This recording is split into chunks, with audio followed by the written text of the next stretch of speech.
Okey, sekarang kita duduk pula dekat second row Kia Carnival ni. Macam korang tengok, ini adalah captain seat. Dan dia punya kawalan untuk seat ni, dia ada dekat tepi ni.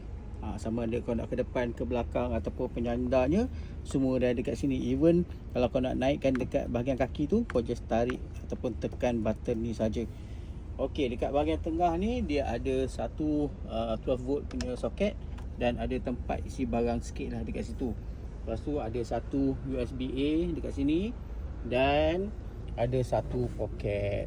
Okey, so kau boleh buka dan tutup guna button dekat sini, so tak payah suruh orang buat. Lepas tu kalau kau nak gelapkan ataupun kau nak lebih selesa, kau boleh naikkan dia punya blinds dia dekat sini. Untuk aircon pula korang boleh kawal guna button dekat sini, sama ada untuk blower dan suhu. So corong airconnya ada dekat sini.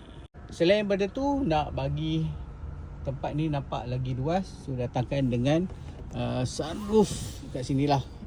Dan sama juga macam kat depan, kau boleh buka dan tutup secara manual. Okey, kau nak tengok betapa luasnya ruang kat belakang ni. Ni dia. Ini bapak luasnya bila kau dah baringkan seat baris ketiga. Ini apa-apa benda pun kau boleh letak.